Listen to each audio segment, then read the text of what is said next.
Claire Newell is here now. Great to see you. Great to see you too. And big news in the travel industry today with WestJet announcing they're doing an ultra low-cost carrier. Right. Is it really going to happen? How many times have we heard this? Okay, well, since I've been in the industry, which is about 25 years, I've seen a lot. We've covered this new airlines popping up within Canada, and everyone in hopes that it's going to get off the ground and stay. But they have the ones issues. in Europe, which do so well. Right. So almost everywhere else in the world there are low-cost carriers. We just don't see them here in Canada. And I think Canadians are really frustrated because of that. Yes. And I think there's a market for this because there's many of us who won't travel, say, to Calgary or Toronto because we can go to Mexico or Hawaii or somewhere else for it. I had to fly to Montreal for a funeral, $1,300. Unbelievable. I absolutely could have flown to Europe cheaper.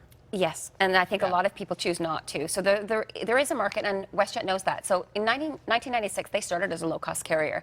So they know how this. They now, though, fly to 21 countries around the world and are much more mainstream. In fact, together with Air Canada, they knock any new players out of the business. They basically bleed them out of markets, which is tough as consumers because we want competition here.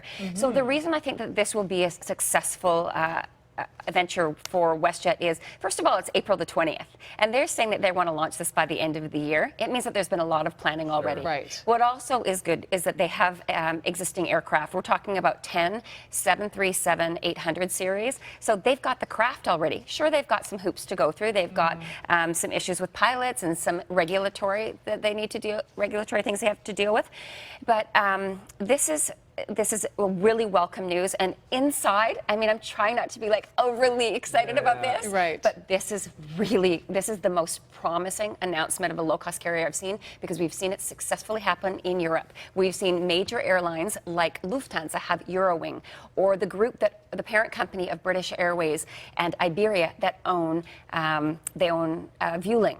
And they're low-cost carriers.